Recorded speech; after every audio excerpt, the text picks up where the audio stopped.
திருமணம், அன்னதானம், வள்ளி திருமணம், நாடகம் என களை கட்டும் சேது மற்றும் தமிழ்ச்செல்வியின் திருமண ஹாய் ஃப்ரெண்ட்ஸ், எல்லாருக்கும் வணக்கம். சின்ன மருமகள் சீரியல்ல நாளைக்கு எபிசோட்ல என்ன நடக்க போகுது அப்படின்னாங்க இந்த வீடியோவில் பார்க்க போறோம். தமிழ்ச்செல்விக்கும் சேதுவுக்கும் வெட்டிங் டே வருது, அதனால அதை செலிப்ரேட் பண்ணலாம் அப்படின்னு சொல்லிட்டு தமிழ்ச்செல்வி கிட்ட சேது சொல்றாரு. பட் அவங்க வந்துட்டு நம்மளே பிரிய போறோம், நமக்கு எதுக்கு இதெல்லாம் அப்படின்னு சொல்லிடுறாங்க. ஆனா அவங்க அப்பா அம்மா முன்னாடி சொல்றாரு, இப்படி நான் சொன்னேன், ஆனா அவ எதுவுமே ரெஸ்பாண்ட் பண்ணல அப்படின்னு சொல்றாங்க. அப்ப தமிழ்ச்செல்வி வரும்போது கூப்பிடுறாங்க, ராஜாங்கம் கூப்பிட்டு, ஏமா இப்படி வந்து உங்களோட கல்யாண நாள் நாளைக்கு வருது இல்லையா, அதுக்கு வந்து நாங்க இப்படி ஒரு 10 ஏழை பொண்ணுங்களுக்கு கல்யாணம் பண்ணி வச்சு சாப்பாடு போட்டு அவங்களுக்கு சீரெல்லாம் செஞ்சு அந்த மாதிரி ஒரு இது பண்ண போறோம்.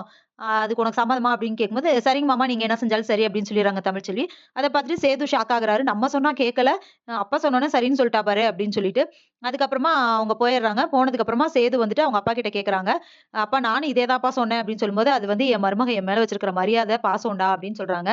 சரி இந்த கல்யாணத்துக்கான ஏற்பாடெல்லாம் செய்யுங்க. ஒரு 10 இல்லாட்டினா 15 ஏழை பொண்ணுங்க அந்த மாதிரி கல்யாணம் நிச்சயமாயி இருக்காங்களா, அவங்கள எல்லாம் கூப்பிடுங்க.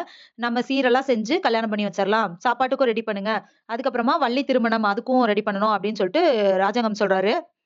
சேது நீயே அப்புறம் கருப்பு, நடேசன் எல்லாம் நீங்கலாம் சேர்ந்து இப்படி பண்ணுங்கப்பா, எல்லாம் ரெடி பண்ணுங்க அப்படின்னு சொல்லிடுறாங்க. சரிங்கப்பா அப்படின்னு சொல்லிட்டு போயிடுறாங்க சேது. அதுக்கப்புறமா நெக்ஸ்ட் டே ஆயிருது. அப்போ இவங்க கல்யாண நாள் ஆரம்பமாகுது.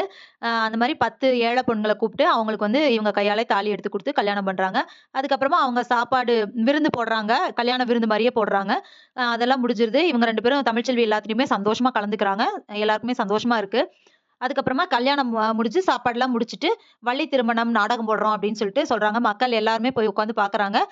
ஓகே ஒரு வழியா கல்யாண நாள் நல்லா சந்தோஷமா முடிஞ்சிருச்சு அப்படின்னு சொல்லி நினைக்கிறாங்க. சேதுவுக்கு என்ன சந்தோஷம் அப்படின்னா, தமிழ்ச்செல்வி வந்து முடியாது அப்படின்னு சொல்லிட்டு எதையுமே அப்போஸ் பண்ணாம, சரி அப்படின்னு ஏத்துக்கிட்டு எல்லாத்துலயுமே கலந்து நல்லா பண்றாங்க இல்லையா? அது ரொம்ப சந்தோஷப்படுறாரு. ஸோ எப்படியாவது அவங்கள கன்வின்ஸ் பண்ணிறலாம் அப்படின்னு சொல்லிட்டு நினைக்கிறாரு. இதுக்கப்புறம் என்ன நடக்க போகுது அப்படிங்கிறத இனி வர்ற வீடியோல ஒண்ணொண்ணா பார்க்கலாம் ஃபிரெண்ட்ஸ். அதுவரைக்கும் வெயிட் பண்ணுங்க. நன்றி, வணக்கம்.